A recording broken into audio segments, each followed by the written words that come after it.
అందరికీ మరణాతండి. మహాపరిశుద్ధుడు ప్రభువారు శాశ్వత కాలము తన కృప మీ అందరికీ ప్రసాదించునుగాక. ఆమేన్. స్నేహితులారా, దేవదేవుడు తన కనుపాప వలె మనల్ని దినదినము కాపాడుతూ ఉన్నారు. ఆయనకి మనం రుణస్థులమైనాము. ఆయన్ని ఎన్ని మార్లు స్తుతించినా మనం రుణం తీర్చుకోలేము. ప్రియులారా, ఆయన మాటలు మన హృదయంలో దాచుకుందాం, తలపోసుకుందాం. ఆనాటి మరియమ్మ వలె తలపోసుకొని ఆయన దీవెనతో వర్ధిల్దాం. అటి కృప యేసువారు మనకు దయచేయగాక. దేవుని వాక్యాన్ని చూద్దామండి. ఈరోజు యెహోషువ గ్రంథము 1వ అధ్యాయము 6వ వచనాన్ని చూచినప్పుడు, నిన్ను విడువను, నిన్ను ఎడబాయను, నిబ్బరము కలిగి ధైర్యముగా నుండుము అన్నారు. ప్రియమైన స్నేహితులారా, నిన్ను విడువను, నిన్ను ఎడబాయను, నిబ్బరము కలిగి ధైర్యముగా ఉండుము. సృష్టికర్త అయినటువంటి ప్రభువే భయపడుతూ ఉన్నటువంటి యెహోషువ గారి యొద్దకు వచ్చారు. వచ్చి యెహోషువతో మాట్లాడుతూ ఉన్నారు. నిన్ను విడువను అన్నారు, నిన్ను ఎడబాయను అంటే నిన్ను ఈ మనుషుల మధ్యలో విడిచిపెట్టేయను, ఈ దారిలో నిన్ను విడిచిపెట్టేయను, నేను ఒంటరిగా నిన్ను విడవను అని చెప్పి చక్కని ధైర్యాన్ని దేవుడిచ్చాడు.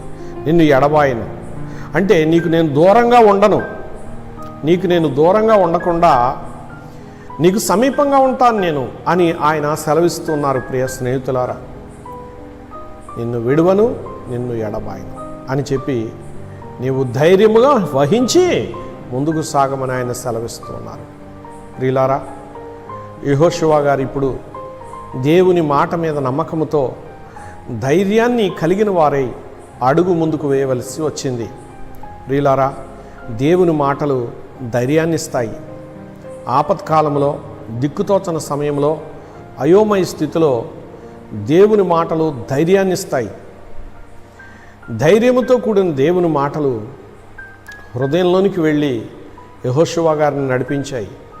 కడవరి కాలంలో ఉన్న సహోదరులారా, మీరు ఏ సమస్యలతో ఉన్నారో, ఏ ఇబ్బందులతో ఉన్నారో, ఏ కష్టాలతో ఉన్నారో, ఏ విధమైన శ్రమలు మీ ముందు మిమ్మల్ని వెక్కిరిస్తూ ఉన్నాయో, వాటన్నిటినీ జయించే శక్తి సర్వోన్నతులకు దేవుని సహాయం వలన పొందుకోగలుగుతాం.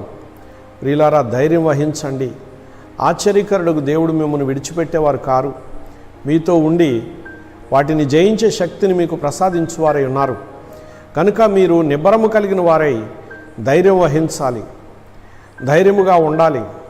ప్రియ స్నేహితులారా, దైవజనులు శ్రీ మొంగమూరు దేవదాసయ్య గారు ఒక సందర్భంలో ఒక పాటను అనుభవపూర్వకంగా వ్రాశారు.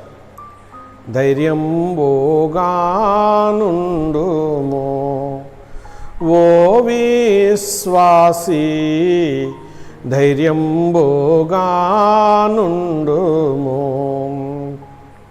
ధైర్యంబోతో దేవుని ఆత్మతో స్తుతించి వచ్చిన శ్రమలలో ఆనందించుమో. ప్రియమైన స్నేహితులారా, శ్రమలో ఆనందించమని సెలవిచ్చారు. ఎందుకంటే శ్రమలతో ఆడుకునేటటువంటి అలవాటు దేవునితో సహవాసం చేసిన వారికి ఉంటుంది కనుక వారు ఆడుకుంటారు, పాడుకుంటారు. ప్రియులారా, సర్వశక్తివంతుడు మనకి ఇవన్నీ సాధ్యమగినట్లు కృప చూపుతారు. అట్టి కృపానిధి సహవాసము మనం విడిచిపెట్టే వారముగా ఉండకూడదు.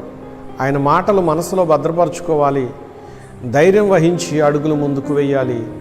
అప్పుడు దేవుడు తాను మన కొరకు సిద్ధపరిచిన జయము, తాను జయించిన జయము మనకు అనుగ్రహిస్తారు. గనుక యేసుక్రీస్తు ప్రభు పొందిన జయమే ఎల్లవారికి అవును అన్నట్లు మనకు తన జయాన్ని ప్రసాదించి జయించిన వారి వరుసలో మనం నిలబెట్టి ఫలింపచేయవారై ఉన్నారు.